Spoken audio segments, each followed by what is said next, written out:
I'd like to welcome all of you here for this afternoon session.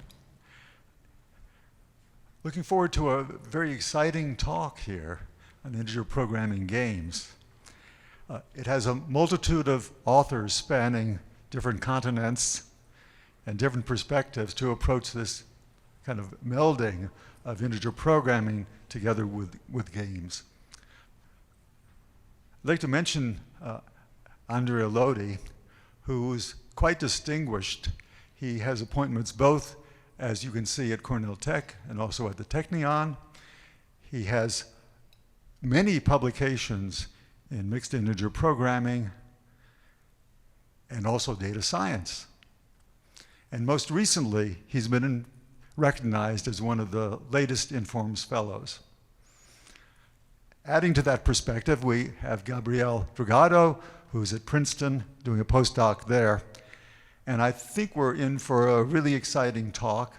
And I would suggest if you have questions, just leave them to the end, and I will come around with this microphone, because this session is going to be recorded, so for posterity, and you can go back and review some of the wonderful slides and the presentations, and your colleagues can do as well. So for now, let's welcome our speakers, and starting off is Andrea Lodi.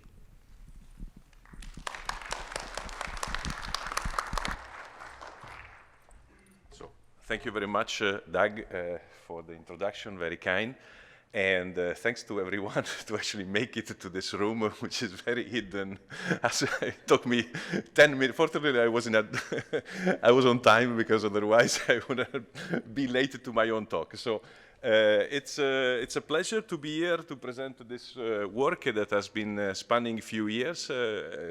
It's mostly the work by my former student Gabriele that will present together with me this overview, this tutorial about integer programming games. So this is actually joint work with two colleagues, Margarita Carvalho and Sriram Sankaranarajanan. So it's not easy for me to pronounce, but I mean, what we'll be talking today is a topic at the intersection of three different disciplines, which are optimization, algorithmic game theory, and computational economics. So my goal today, our goal, is to give you, let's say, an overview of some of the questions that are behind the scene, and also try to catch your attention in the zillions of problems that we're still facing for advancing the theory and the practice of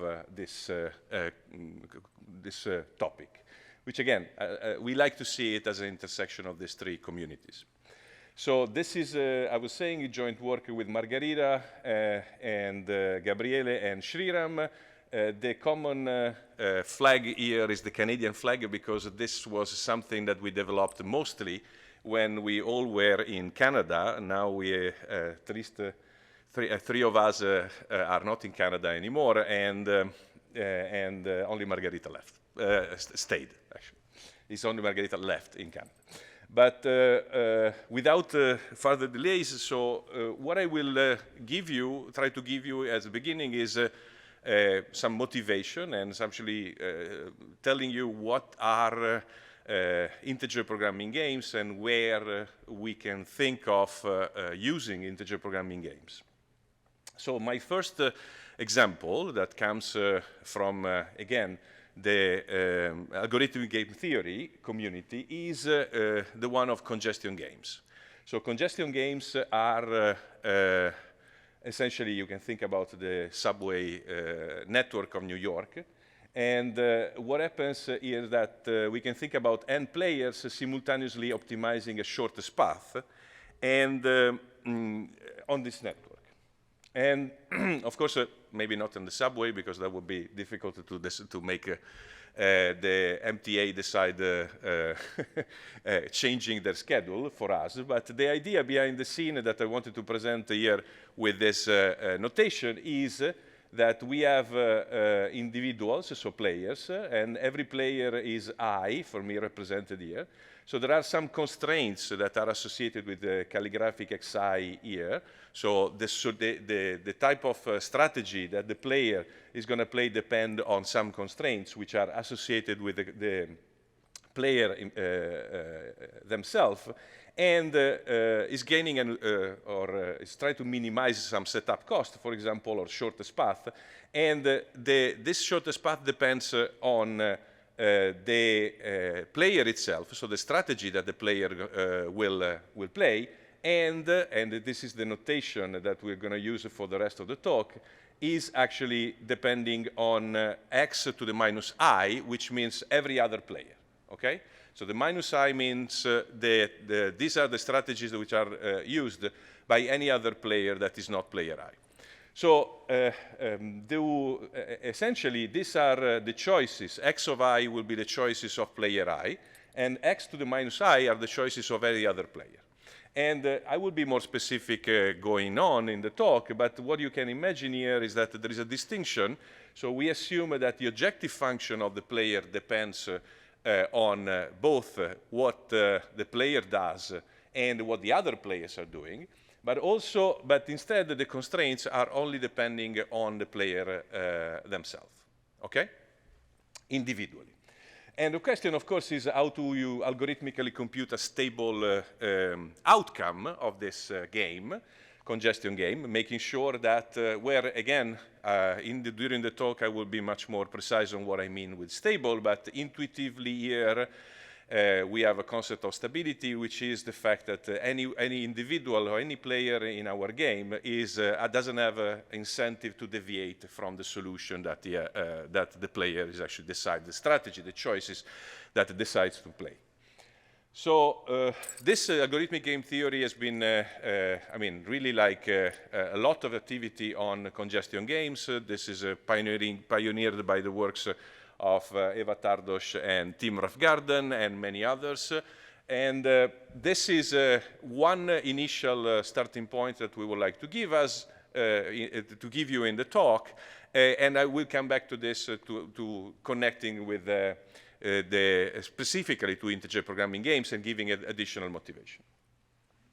Getting a little bit more into the problems that this tutorial is about, and this, we're thinking about the one example of multi-agent assortment, on which I will try to go much more into the details. So we have two agents here. And the agents have to decide a certain assortment to show to customers, okay?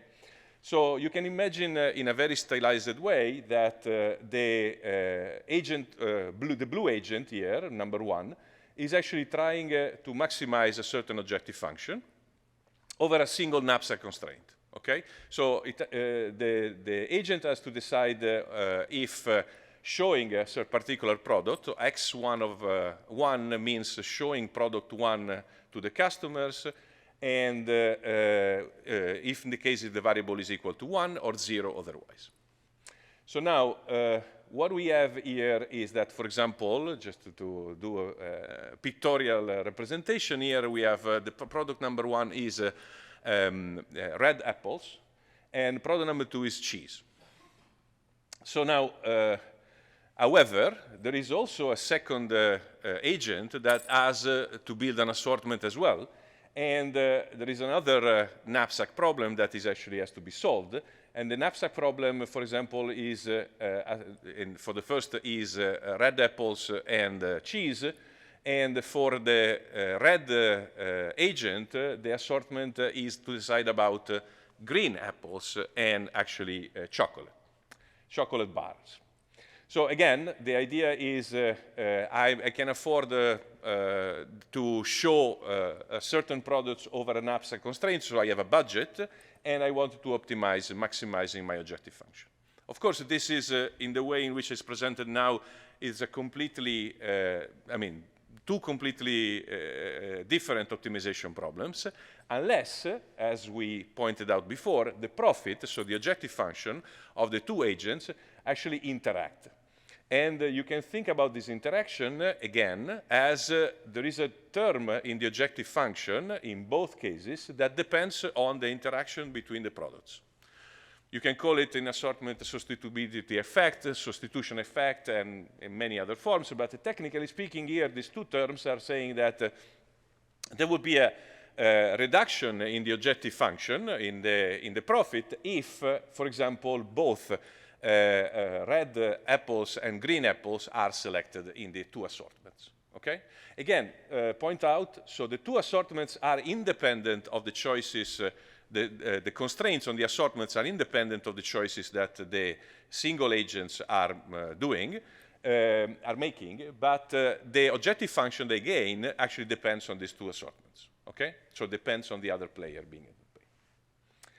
So how do you go from there? So it's easy to see that in this very stylized example, so the objective function, the constraints are allowing only each agent to show only one product, right? I mean, here there are binary variables, so the sum on the left, if I show two products here, this is going to be bigger than budget, the right-hand side, and same thing on the other side. So 5 plus 2 is equal to 7, so I can only afford to take one of them.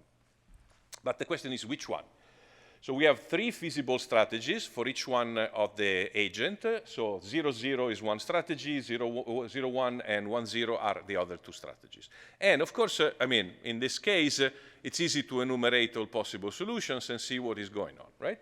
And if we do that, we realize that if nobody shows anything as assortment is feasible, but I'm going to get both the blue agent and the red agent are not going to get any profit.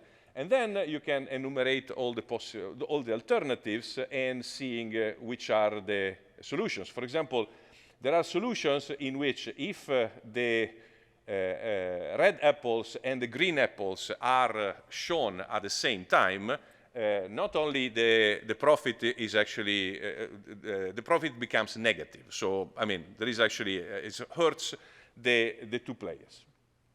However, there are 2 solutions, the last 2, that I call stable, in the sense that these 2 solutions are solutions in which I don't want to deviate from what I'm actually, both players don't want to deviate from what they have decided to put in the assortment. In particular, in this solution, the assortment includes the cheese for the blue player and the green apple for the red player, and vice versa. We have essentially we have the red apple and the chocolate bar for first and the blue and the red players respectively. So now, what does it mean exactly stability? It means that if, for example, I'm looking at this particular solution in which the red apple and the chocolate bar are selected by the 2 players, then there is no incentive for the 2 players to deviate, because if the blue agent replace the red apple with the cheese, it will go from 1 as objective as profit to actually -1 over here. And at the same time, if the red player swaps the chocolate bar with the green apple, well, it will go from 5, gaining 5, to actually getting -2, which is, of course, bad.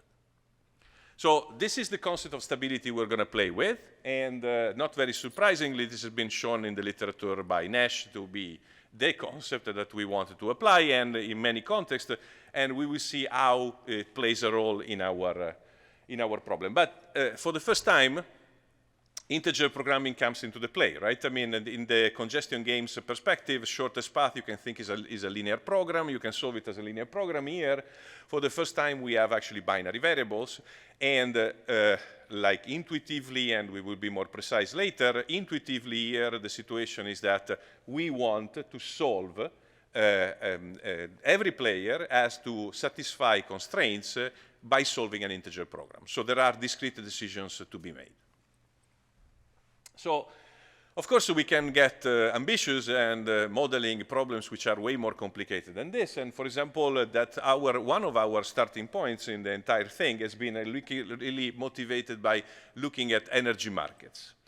So you can assume that in an energy market, there are two companies that are producing energy. So on the left, this Solar Corp Inc. that is actually using solar power, and on the other side is hydroelectric power. These two companies are, you can think of them as playing a simultaneous game, because they are maybe in a competitive market, they are increasing the prices or decreasing them in order to get some revenue associated with what they produce. This is a classical Cournot game. But you can think of an authority, for example, a country, that is actually imposing some taxes or regulates the way in which the players are actually, the companies are playing. And in this situation, the classical way of looking at this is a multi-level game. So this is actually a Stackelberg game, right? So in which there is a player that has more power than the other one, so it's a sequential game. So these are the followers, and this is the authority on top is the leader that is playing the game.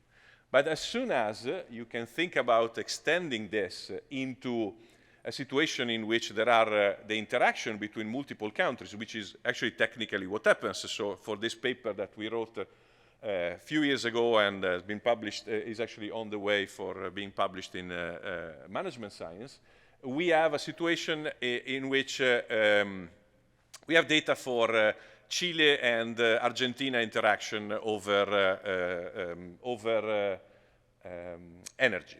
And so there is a simultaneous game between the leaders that are, for example, exchanging some treaties for deciding about buying or selling energy to each other. And there is, of course, a Stackelberg game between, in every country, between the leader and the followers. So this is a simultaneous game among bi-level programs, and so, of course, you can imagine that this becomes, from a modeling, but also from a computational perspective, harder and harder to solve. So, and it can get even harder. So these are examples of papers or domains on which there have been literature about supply chain and transportation. Again, this is actually the energy market. This is something on cybersecurity that I will discuss at the end of the talk.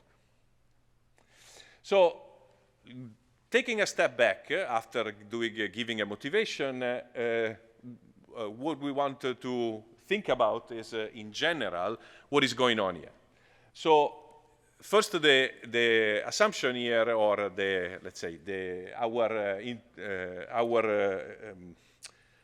perspective is that decision making, and it's not our own perspective, but we want to emphasize that decision making is rarely an individual task, and it involves the mutual interaction of several self-interested agents, and every agent has individual preferences. So now, if the agents, and this is what we are talking about today, if the agents or the players decide to solve an integer program, so have discrete decisions, then you can start talking about integer programming games. And the toolkit here, just to formalize a little bit what I have introduced informally, is that an integer programming game is a simultaneous one-shot static game among n players, where each of the players is actually solving an optimization problem in which, as I said, the constraints are only for that particular player, but the payoff function, the revenue function, is actually depending on the decisions of that player, but also on the decisions of the other players. And of course, you can think of, as soon as the set of feasible solutions, this script of I, script x of I, is actually involving linear inequalities, but some of the variables are restricted to be integer, then we call this an integer programming game. And the only two assumptions that we're making, of course, there is a big assumption about the solutions, feasibility for each one of the player to only depend on the player themselves. But the other two assumptions that we're making is that the players are playing irrationally, so they never play suboptimal for their own interest. And there is actually a strong assumption on complete information. So everybody knows the constraints of the others, okay? Sorry. And again, this is, of course, coming at remind us what is actually the seminal work by John Nash on defining what is called a pure equilibrium. So in a pure equilibrium, the situation is that if I have a solution which is a pure equilibrium for a game, then what happens is that any other solution is actually not better than the current one. So if there is no other solution that is better than the current one, this means that, taking into account all the players at the same time, this means that any player doesn't have any incentive to deviate from the solution, from the strategy that is actually playing. And again, so when I call this X bar, which is a collection of this X1 bar, X2 bar, until Xn bar, so each one is the solution of an integer program for us, which is actually in the solution space of the script of X variables, I variables. So the results that we know about are that if the players are randomizing over pure strategies, this is called a mixed Nash equilibrium. And approximate equilibrium, that is the case in which the players can deviate up to a certain value from the optimality. So what we know has been, we've shown this into a paper back in 2018, is that deciding if an integer programming game has a pure equilibrium is actually in the second level of the complexity hierarchy, so is actually sigma 2p complete, which is, of course, bad news, because we know that even testing a feasibility of a solution is actually NP-hard. And deciding if an integer programming game has a mixed equilibrium is also sigma 2p hard, but the relatively good news is that if script of X of I is finite for any player, that we know that a mixed equilibrium exists in all cases. So why? So in a certain sense, I think a reasonable objection of doing this is, okay, you gave us somehow negative complexity results, like the sigma 2p hardness is, in the worst case, somehow scary. And I mean, in algorithmic game theory, people have been constructing games that are quite nice, solvable, and so on and so forth, and they actually represent a lot of interesting things, for example, in the case of congestion games. However, what we are arguing here is that there is actually need for integer programming games, at least for Gabriele to get a PhD, and that's already like a nice need. And here we're talking about three important parts. So there is the modeling capabilities, the quality of the solutions in terms of what they give from an informative perspective, and also the practical impact. So let me go through this and say, okay, what about modeling capabilities? Well, we are doing what? Essentially an extension of traditional resource allocation tasks and combinatorial optimization problems to a multi-agent context. So this is for sure one direction, right? I mean, integer programming needs games in this direction, because integer programming otherwise has a single decision maker, and I try to convince you that multiple decision makers is actually what happens most of the times.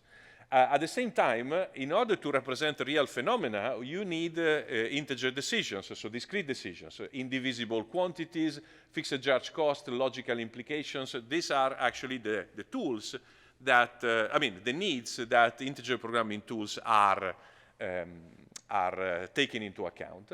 And this is actually shown in a variety of interesting papers that have been published in the literature. But what we think that is even more important is that from the solution perspective, we like to think about it as on the line of the work by Alvin Roth that essentially claims, and we of course agree, that it's not enough to restrict in economics to, let's say, simple models that we can solve easily in order to get solutions which have a practical impact. So somehow the complexity behind the scene of the decision making should appear, and there is an engineering need for solving complex models with the mathematical tools in order to get better types or better quality of the solutions, more impactful. So I'll give the floor to Gabriele, that is going to give you the overview of how you can solve integer programming games, so the algorithmic component, and I come back to actually the computational part in a few minutes.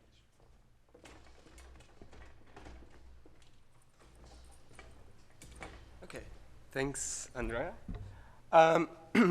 As we explained before, computing solutions for these integer programming games often is sigma to p hard. So it's one layer up in the computational complexity hierarchy, even compared to NP hard.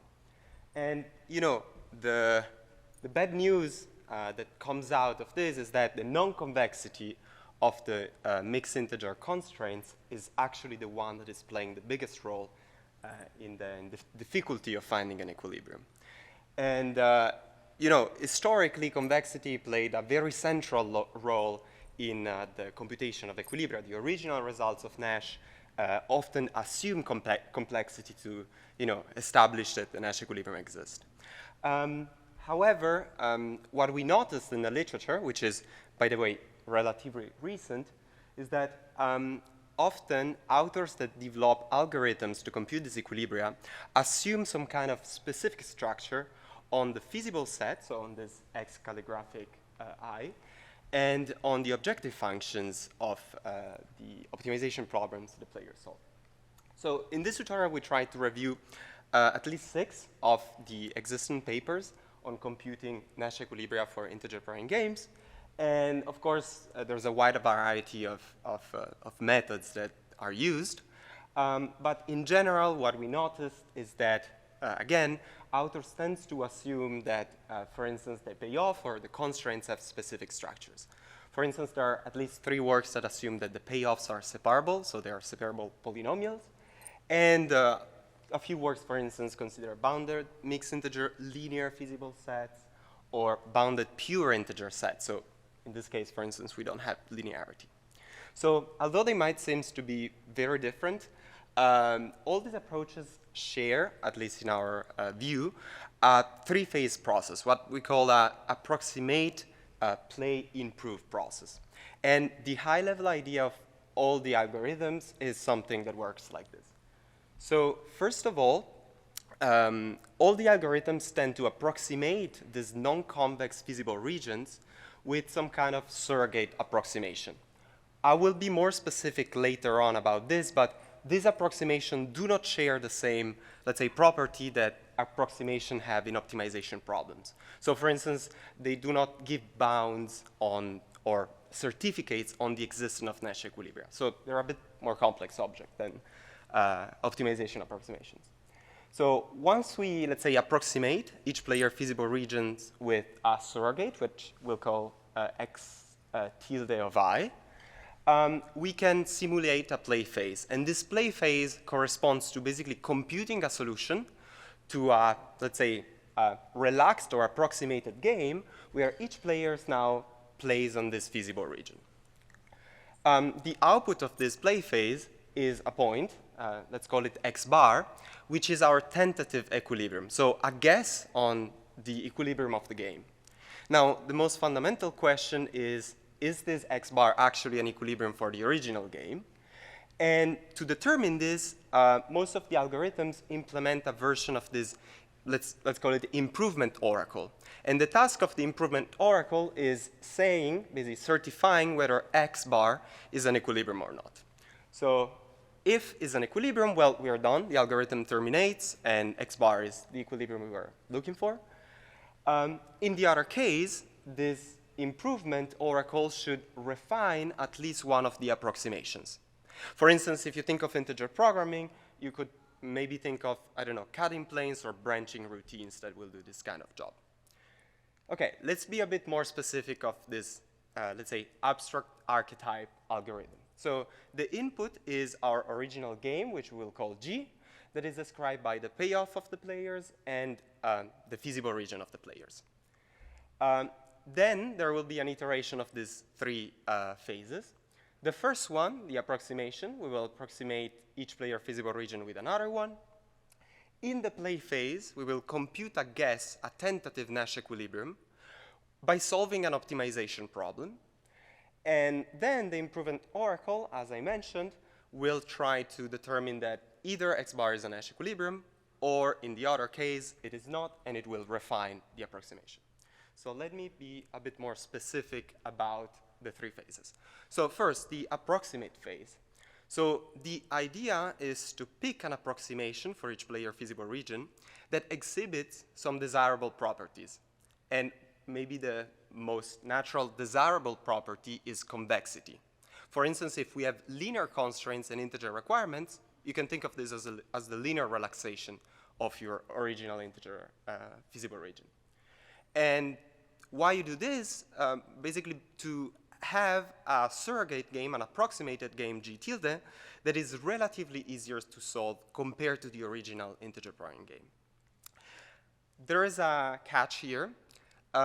When you pick the approximation, you change the structure of equilibrium of the game. It means basically that, for instance, if you restrict the feasible region X tilde compared to X, or you introduce new actions, you might alter the existence of equilibria. For instance, the approximate game might have an equilibrium, but the original one might not have it.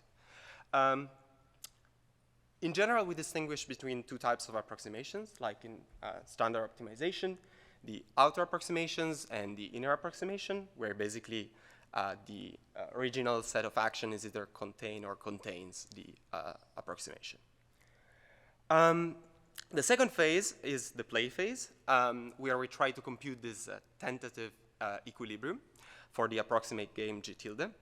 And again, this phase, of course, depends on what kind of approximation you decide to use in the first phase. So there's a kind of trade-off between, finding an approximation that will result in an easier play phase and whatever you're going to do actually in the improvement phase, which is the third one.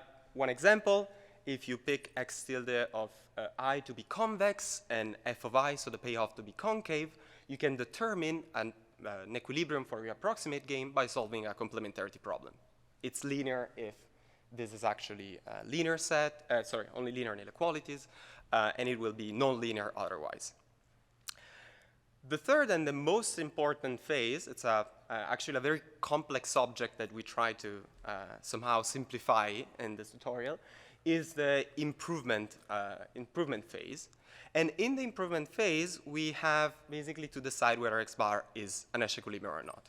And we think of this phase as a sort of separation theorem on steroids, because it does answer two questions instead of one. The first question is actually, for each player I, X bar of I feasible with respect to the constraints.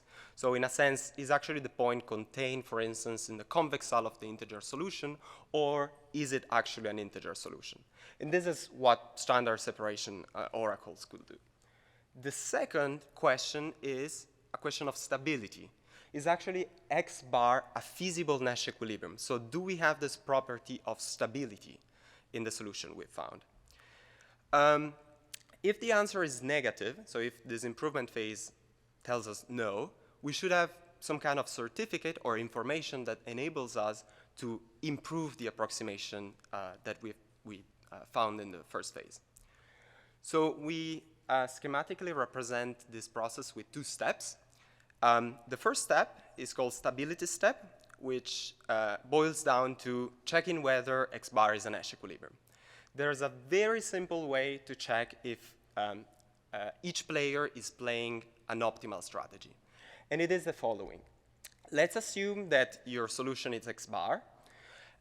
If player I is playing a stable solution, so a Nash equilibrium, then this X bar I should be optimal. So there should exist no deviation from this X bar I.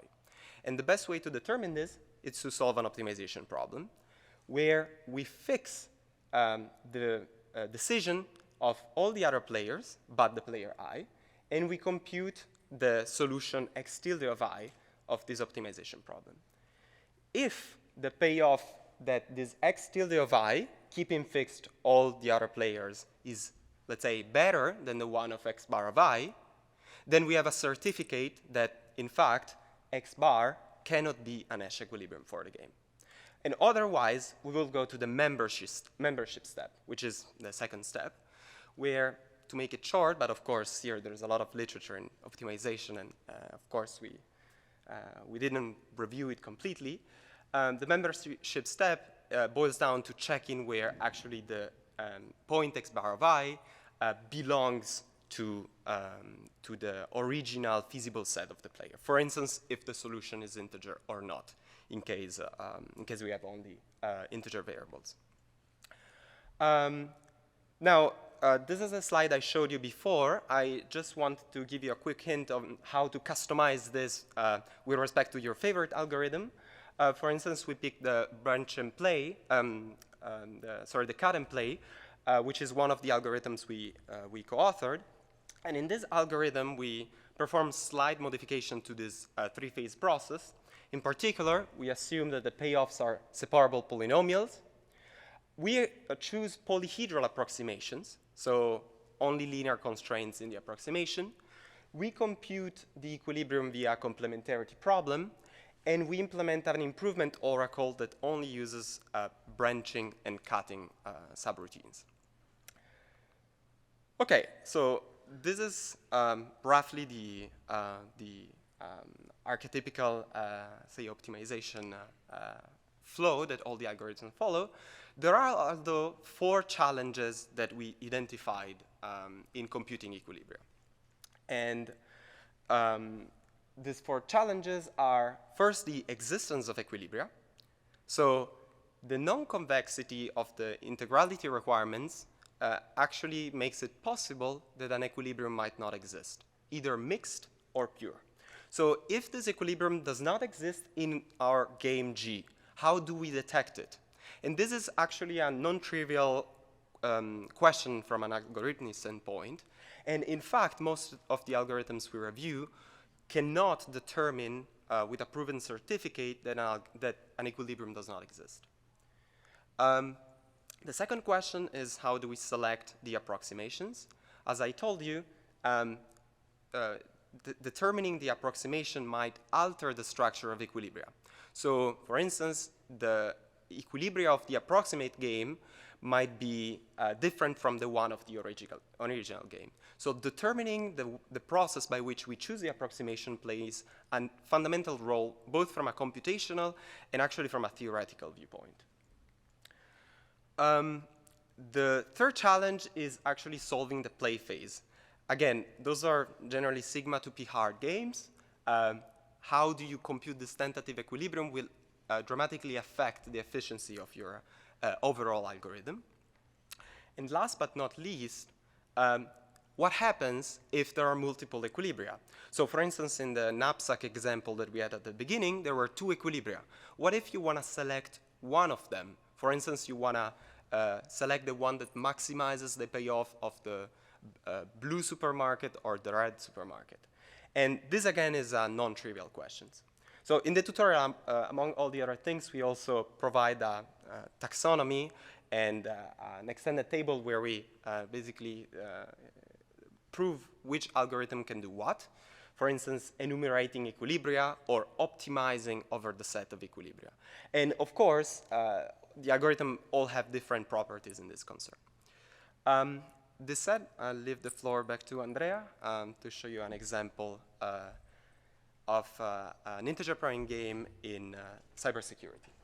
Before doing this, let me go back for one slide and say, yes, this connects to what I told you at the beginning, for example, about the congestion games.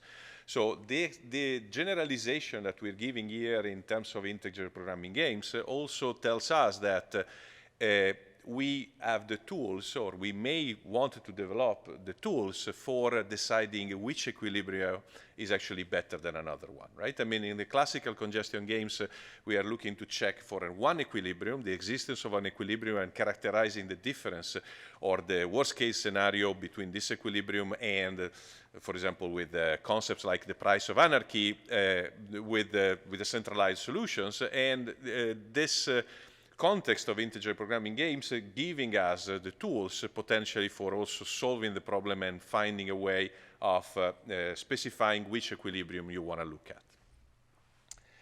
So I will talk in a few minutes about one example in which we did some essentially computation and solving the problem and looking at characteristics of the solutions that we can find. And the context that we are looking at here is the context of the critical node game, so what we define a critical node game. Pictorially here we have a bunch of computers or networks or, I mean, operations like flying operations or, let's say, finance operations like ATMs and so on and so forth. And we are putting ourselves in a context in which, cybersecurity context, in which there is an attacker that gains access to the network at an unknown node. Server, maybe a server in the network itself. And, of course, we also have a network operator that decides how to protect the network itself. So we can see this in two ways. One of the way that we are, let's say, that is connected to what we have been discussing today the most is this idea of the critical node game. So in the case in which the attacker and the defender are playing simultaneously. So this is actually a simultaneous game that is played by these two agents. On the other hand, a classical literature is looking at this as a stackable game, so multi-level critical node problem in which instead, so there is a decision maker that can be the attacker or the defender that is making the first move, and there is a reaction on the other side. So in this particular example, the example that is in the tutorial, we try to actually analyze some characteristics of these two games and try to see the possible outcomes comparatively of the two games. And essentially, the idea that the context that we are using is depicted by this picture in which essentially we have a monitoring the defender, so the manager of the network, is actually monitoring data and has a black box that is deciding if some actions must be taken or decision must be made in order to mitigate an attack or prevent an attack. And this black box, of course, can be, like in these two versions, either a simultaneous game, like in the critical node case that we are considering, and also can be a multi-level approach in which there will be a reaction over something. So just to give some more specific mathematical models, so on the attacker side, we have a budget. And for every one of the resource that the attacker can attack, of an outcome, which is Pi of A. At the same time, and then we have to decide, the game implies deciding if this attack is going to happen or not. So the attacker is deciding with a binary variable alpha of I if they want to attack this particular resource. Conversely, on the other side, we have a budget for the defender as well, D, and there is a cost, of course, of defending the network, in particular the node or the resource I, and there is a certain benefit that is gained by this defense. And again, there is a variable x of I that is telling, that's a binary variable that decides if the action in order to defend the node or the resource is taken or not. So let's look at the outcome of this. So if in the network, so for a certain resource I, there is no attack, so alpha I is equal to 0, and no defense, then the payoff of the defender is, of course, maximum, because the node stays completely, let's say, remains of the same power. And there is actually a negative payoff of the defender, because since of the attacker, because since the defender didn't defend that particular node, there was a chance, or an opportunity cost of actually gaining something by attacking that particular node. Then, of course, we can try, we have all the other three alternatives in which the defender doesn't defend the node I, and then the attacker attacks it. And so there is actually a payoff which is for the attacker, which is gained completely, and there is a reduction, of course, on the productivity of the node, on the quality of the work of the node. So ongoing attack is a degradation of the let's say, quality of the service provided by resource I. And we have the other two alternatives. I don't want to be pedantic, but there is, of course, in the case 1-0, there is a degradation of the passive mitigation, because I'm defending something which has not been attacked. And so I'm reducing the productivity of my node, the quality of the service. And in case there is an attack, but also a defense on the same node, this parameter is telling us what is the degradation that is received by the defender of the fact that they need to defend a node, but at the same time this degradation is inversely proportional to what happens to the gain of the attacker on that particular resource. So putting all these pieces together, in the case of a critical, if we play the game simultaneously, what happens is that we have these two knapsack constraints about the resources. So of course, can be arbitrarily more complex, the relationship between the resources that you need to defend, and so on and so forth. So feasibility can be more complicated. And of course, the objective function, as usual, is the payoff of the defender, which is represented by the action that they play, which is X, by, in this particular case, the other player action, which is actually alpha. And the same thing for the attacker.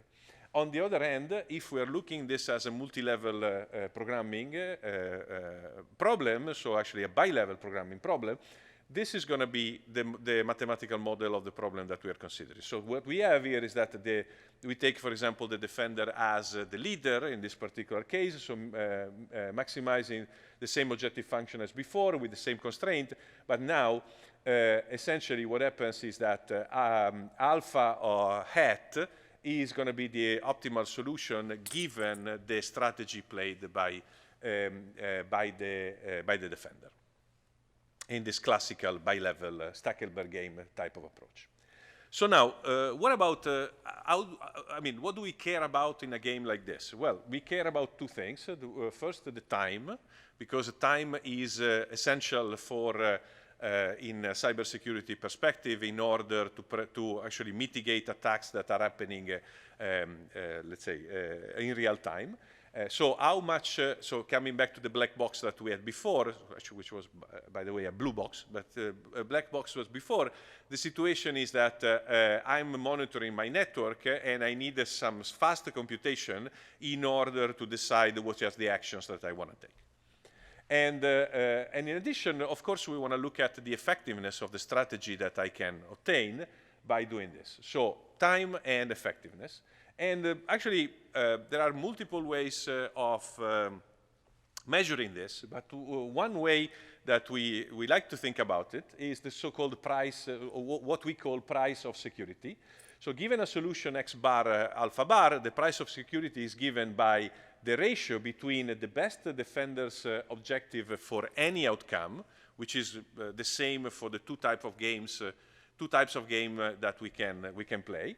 So the best situation for the defender, divided by the defender's objective in that particular solution, so in the way in which the game is solved. And of course, this is something that is bigger than one, so at least one, so one will be perfect, but the smallest is the better of this price of security. And all the tests that are reported in the next slide have been done with an open source package that we would like to, let's say, to point out and to advertise, because it's an open source package that contains pretty much a lot of different ways of implementing the three phases that Gabriele was talking about, the three phases of the process. Algorithmic process that one can think about for implementing, for solving integer programming games. You can put the pieces together, building your own algorithm, and we hope that this is actually a resource that will be used over time in order to advance research in this direction. And the package is in the GitHub repository that is indicated here, and of course is actually indicated in the tutorial paper and everything. So now, very quick analysis of the results. So in one single picture, so the area here is representing in the red and blue case. So red is the time it takes for solving the bilevel program. These are networks of size 10 nodes, 20, 25, and 50 nodes. And the blue side is actually the time it takes for the integer programming game solved by the code developed in the package 0. And for the red one, we have been using the code by Fischetti, Lubitsch, Sinnel, and Monaci, which is publicly available for solving bilevel programs. None of these two software have been implemented to solve this particular application. These are general software for, in one case, integer programming games, and the other one for bilevel programs. But still, I mean, so in a certain sense, they can be applied to this particular game, and we want to look at the characteristics. So in this particular situation, solving an integer programming game, so the simultaneous game, is actually faster, significantly faster than the other one. The curve increases in a nicer, in a smoother way with respect to the bilevel situation when we go to larger number of nodes. And this is a plot of the value associated with the price of security. And what you can see is that the green line here is the price of security of a bilevel solution. And this is actually the price of security instead of the integer programming game, so the simultaneous game, so bilevel versus simultaneous. In this particular context, we can observe some preference in actually solving a bilevel program versus a simultaneous game versus actually a multi-level game. We're not claiming full generality here. We're talking about one specific application. What we were caring about is to see how a cybersecurity game like this context can be attacked in two different ways. So by looking at a simultaneous way with integer programming games, and with instead with a bilevel situation, so a multi-level situation for in the other context, and some analyzing which are the pros and cons of doing something like this. So looking ahead, let me put back this slide that I hope now makes more sense.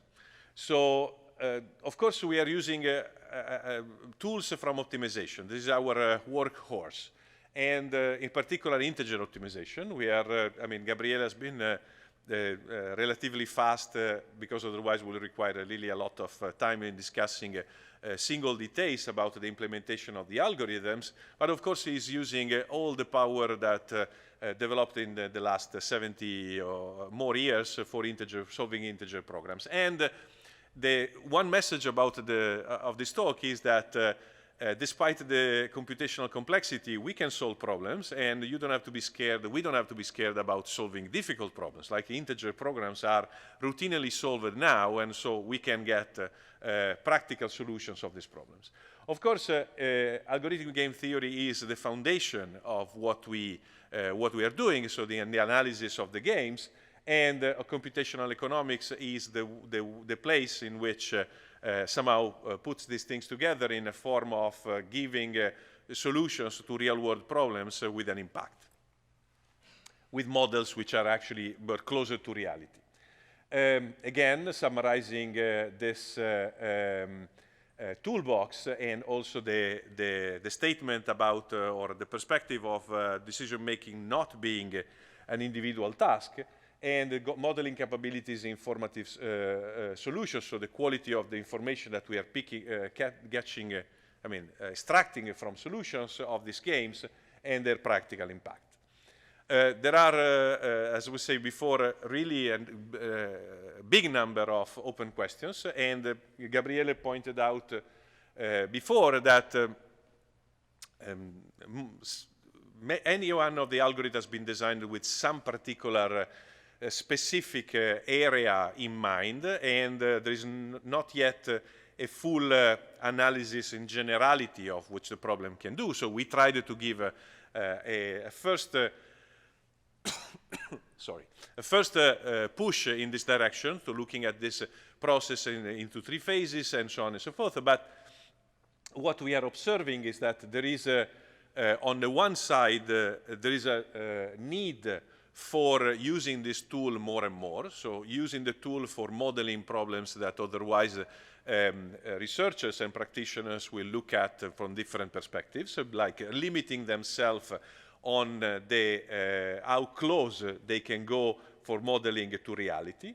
And on the optimization perspective, there is actually plenty of room for doing both, so general algorithm and specific algorithm. So if you have a super nice application in which you want to do integer programming games, I mean, you don't need to use exactly one of the algorithms from the toolbox. You just want to develop your own algorithm, and I'm sure that this is going to be useful later on to be extended to a more general version of the problem, which is exactly the way in which integer programming has evolved over decades. So you look at specific problem, you exploit the structure of the problem, and then you generalize it to make it actually more sense for a much larger amount of problems. And finally, of course, this is very important as a motivation. I didn't touch about this. We didn't say fairness at any point in time here, but this is a tool that is allowing us to mathematical tool that is allowing us to actually take into account fairness at the highest possible level. For example, computing different solutions of different equilibria that are actually socially good for the largest amount of people, or are socially good for groups instead of penalizing minorities, and so on and so forth. And we strongly believe that this is actually a very good tool in this mathematical tool for this direction. And finally, this is the tutorial. This is the archived version of the tutorial. It's been already published in this the series of tutorials in operation research that is associated with Informs. And thank you very much.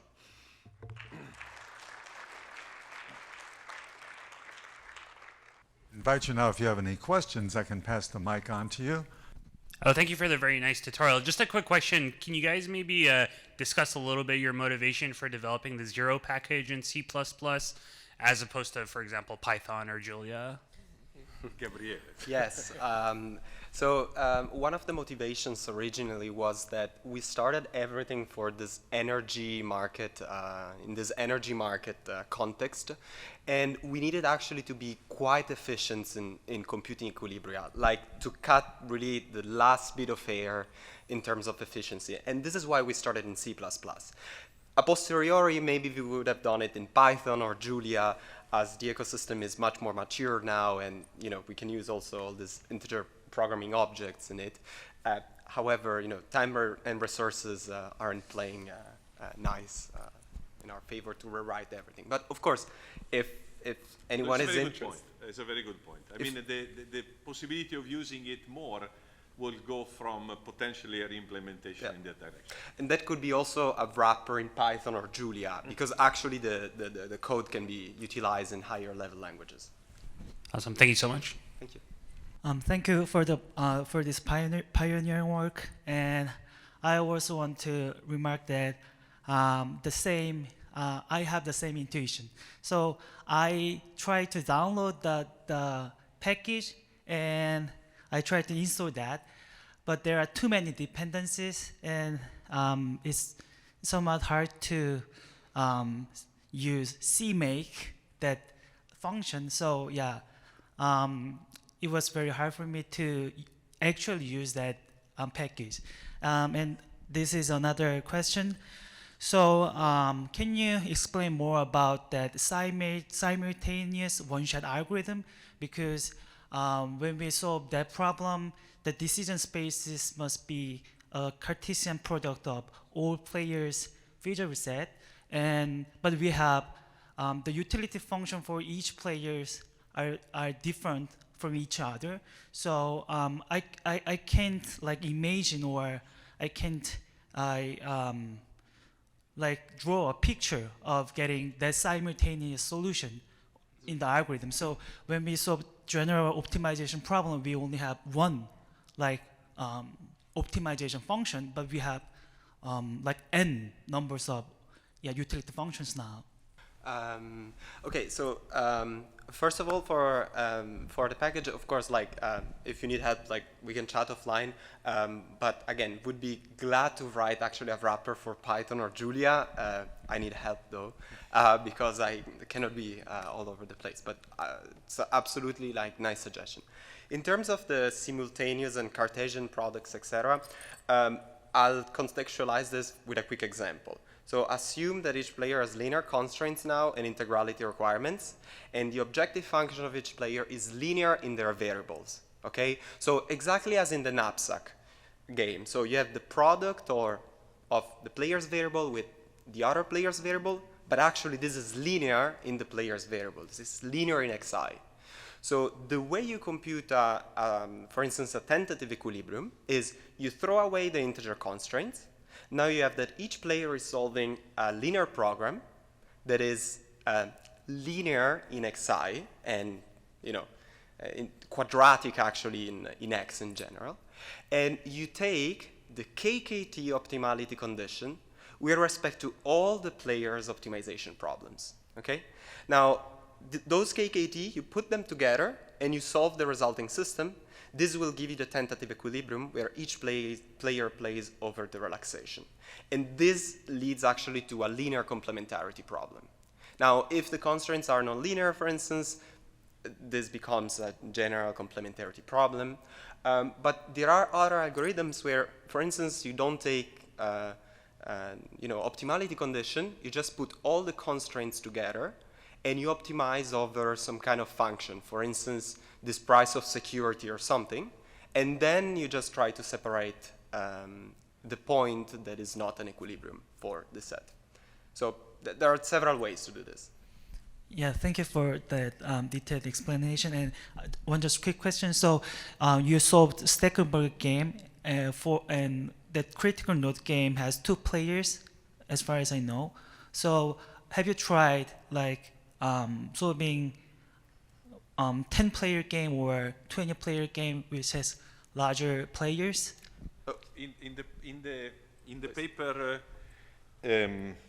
on energy markets, yes. we actually have larger situations in which there are more than 2 players and more both on the vertical side and actually on the horizontal side. So of course it becomes all the problems that Gabriele was pointing out, so the KKT conditions and everything, it becomes larger, more complicated to solve, but is actually doable, yes. Thank you. Hello again, and thanks for the talk. I wanted to ask you about the approximations in the approximate step. You discussed about having like outer approximations like relaxations, or inner approximations that would be like restrictions. Then, when you have an approximation, especially the outer, then you have no guarantee that maybe the existence of equilibrium could be all over the place. But if you have an inner approximation, would it be the case that since you have like a restriction, then in an inner approximation, if there exists an equilibrium for the inner approximation, then for sure that is an equilibrium for the complete problem, or is that not a guarantee that you get from inner approximations? So no, the bad news. Unfortunately not. And so for the outer approximation, again, you can think of this as, you know, you're introducing new actions, and this action might destabilize your original equilibrium. In the inner approximation, though, you can think of this as cutting away the deviations. So in the inner approximation, you're not able to deviate because it doesn't contain your deviation. But actually, if you consider your original game, then you have a deviation. There is another solution that you can Exactly. take. So unfortunately, this is the real issue, but it comes up from the sigma to p hardness of this game. Because if you would have a way to determine this, then you would be in NP hard, most likely. Okay. Thanks. Thank you. The sigma to p hardness is completeness, is about verifying something, and then that's the problem that you're facing in this particular situation. Again, thank you for a very enlightening talk. And we have these resources, both in terms of those who are members of Informs, we'll be able to get things online, and there's also the real book, which I now found out is actually, if you ask the right person at the display, at the Informs booth, you can kind of page through and actually see how the nice set of contributions. Of course, these chapters go into much more detail with extended references. Again, thank our speakers. Wonderful. Thank you. Thank you very much.